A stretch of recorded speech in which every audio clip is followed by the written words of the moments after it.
Hello learners and welcome to my channel Treasure Learning. I hope that you all are healthy and fine. आप सभी physically और mentally healthy होंगे जो कि बहुत इम्पॉर्टेंट है आपके लिए पढ़ाई में.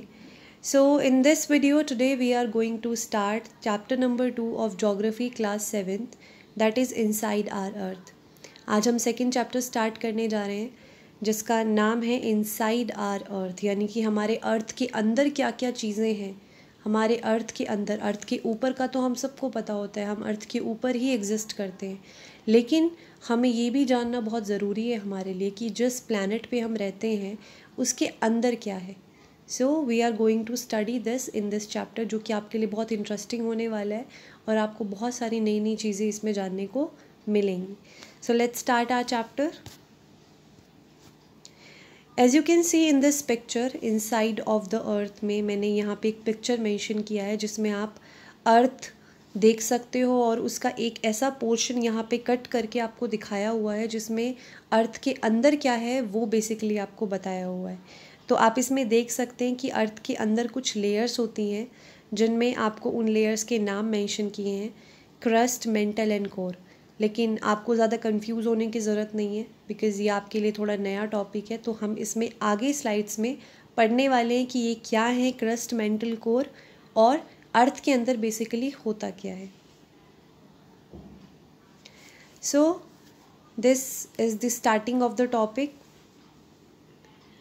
आप इस स्लाइड में दो पिक्चर्स देख सकते हैं. सबसे ऊपर आपको एक पिक्चर दिख रहा होगा जो काफ़ी इंटरेस्टिंग है, जिसमें आपको आधे पिक्चर में अर्थ नज़र आ रही है और आधे पिक्चर में आधा जो इमेज है वो एक अनियन को दिखाए हुए है, एक प्याज उसमें दिखाई हुई है जो हम जनरली यूज़ करते हैं कुकिंग में. सो अब आप सोचेंगे कि मैम इसमें प्याज का और अर्थ का क्या कनेक्शन है.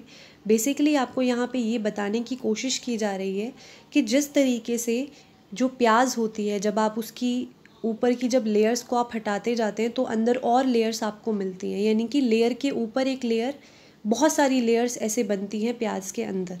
ठीक है, आप जितनी प्याज की लेयर्स उतारते जाएंगे आप उतना ही अंदर उसमें जाते चले जाएंगे. ठीक है, ठीक इसी तरीके से हमारी जो अर्थ है वो भी कुछ लेयर्स से मिलकर बनी है. सो यहाँ पे आप ए पॉइंट जब हम पढ़ेंगे तो आपको समझ आएगा. Just like an onion the earth is made of several concentric layers with one inside another. Concentric layers, basically concentric का मतलब होता है जिसका एक सेंटर पॉइंट होता है. ठीक है, तो कंसेंट्रिक लेयर्स वो होती हैं जिनका सेंटर पॉइंट एक होता है लेकिन वो एक के ऊपर एक ऐसे लेयर बनती चली जाती हैं, जैसे हम कंसेंट्रिक सर्कल बना देते हैं. ठीक है, तो आप इसमें देख सकते हो जैसे अनियंस में बहुत सारी लेयर्स होती हैं, ऐसे ही हमारी जो अर्थ है उसमें भी अंदर कुछ लेयर्स हैं, यानी कि हमारी अर्थ भी कुछ लेयर्स से मिलकर बनी है. अब क्या लेयर्स हैं वो आप देख सकते हैं, इसमें मैंने मेंशन किया है. जैसे कि यहाँ पे हमने पीछे स्लाइड में भी देखा था, crust, mantle and core. So these are the 3 layers of earth. इन्हीं तीन लेयर्स से मिलकर हमारी अर्थ बनी है. सो वन बाय वन अब हम देखेंगे कि क्रस्ट, मेंटल, कोर ये लेयर्स क्या होती हैं, इनके बारे में अब हम थोड़ा सा स्टडी करेंगे. So first is crust. Crust क्या होती है हमारी? It is the upper most layer of the अर्थ. धरती की सबसे ऊपर वाली लेयर जिसके ऊपर हम सभी रहते हैं वो क्रस्ट होती है, जिसके ऊपर हमारी सेटलमेंट्स हैं, ह्यूमन सेटलमेंट्स हैं, इतने सारे ग्रासलैंड्स हैं, फॉरेस्ट हैं, वो सभी क्रस्ट हैं हमारा. It is the thinnest of all the layers. Thinnest, thin आपने सुना होगा वर्ड जिसका मतलब होता है पतला. थिनेस्ट मतलब सबसे पतला. तो क्रस्ट हमारी बाकी 2 लेयर्स के मुकाबले सबसे पतली होती है. It is about 35 kilometer on the continental masses and only 5 kilometer on the ocean floors. अब देखो यहाँ पे थोड़ा सा समझने वाली बात आपके लिए ये है कि आप सभी जानते हैं कि हम जिस तरीके से लैंड पे रहते हैं और अगर आप ओशन वाले एरियाज़ पे अगर आप जाएं तो आप देखोगे कि ओशियन की जो क्रस्ट होती है, क्योंकि समुद्र तो बहुत गहरा होता है. ठीक है, तो अगर आप ओशंस में जाएंगे तो उनकी क्रस्ट हमारी वाली क्रस्ट के काफ़ी नीचे होती है. ठीक है, तो ये डिफरेंस आपको पता होना चाहिए कि क्रस्ट हमारी अर्थ पे 2 तरीके की होती है. एक होती है ओशियन फ्लोर वाली क्रस्ट जिसपे हमारे समुद्र हैं. ठीक है, एक होती है कॉन्टिनेंटल मासेस वाली क्रस्ट जिसपे हम सभी जो बेसिकली जो हमारा मेन लैंड होता है, ठीक है, जिसपे हमारे कॉन्टिनेंट्स होते हैं, कंट्रीज़ होती हैं. सो ये 2 टाइप की हमारी क्रस्ट की लेयर होती है.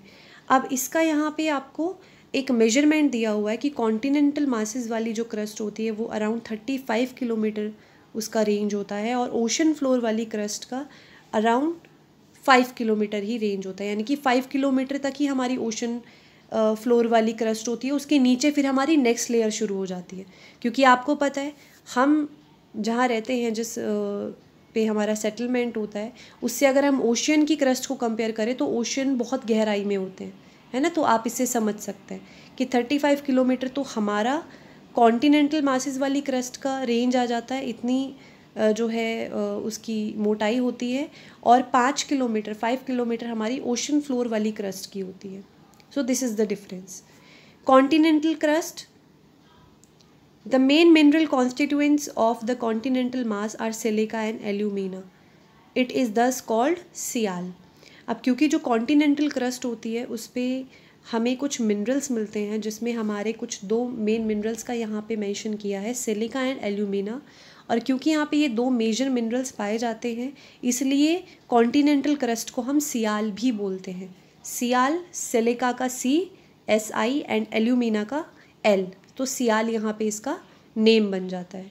ओशियनिक क्रस्ट आपकी होती है, the oceanic crust mainly consist of silica and magnesium.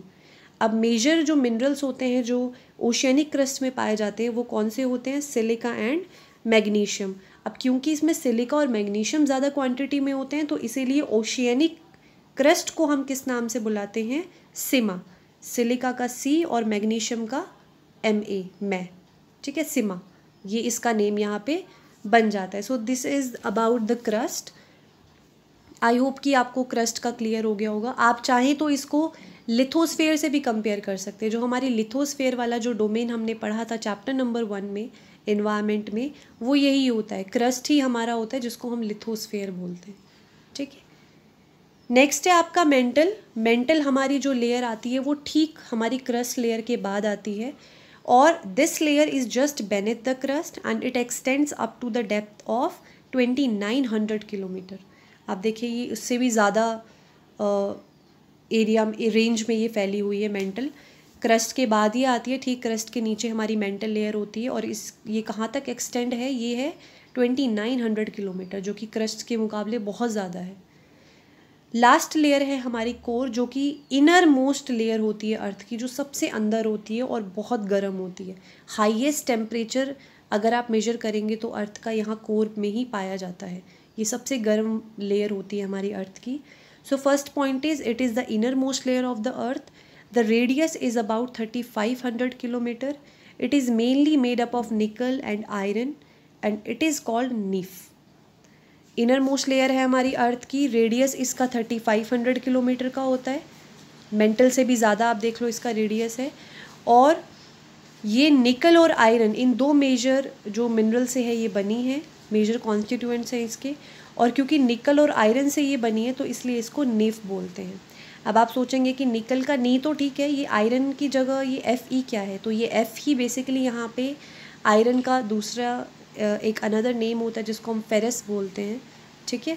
तो फेरस का Fe यहाँ पे लिया गया है, इसीलिए इसको नाइफ बोला गया है।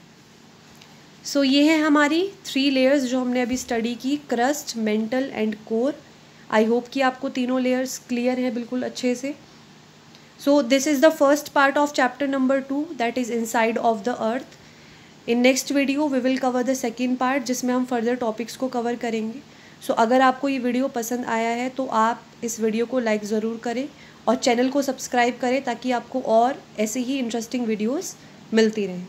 So thank you so much for watching.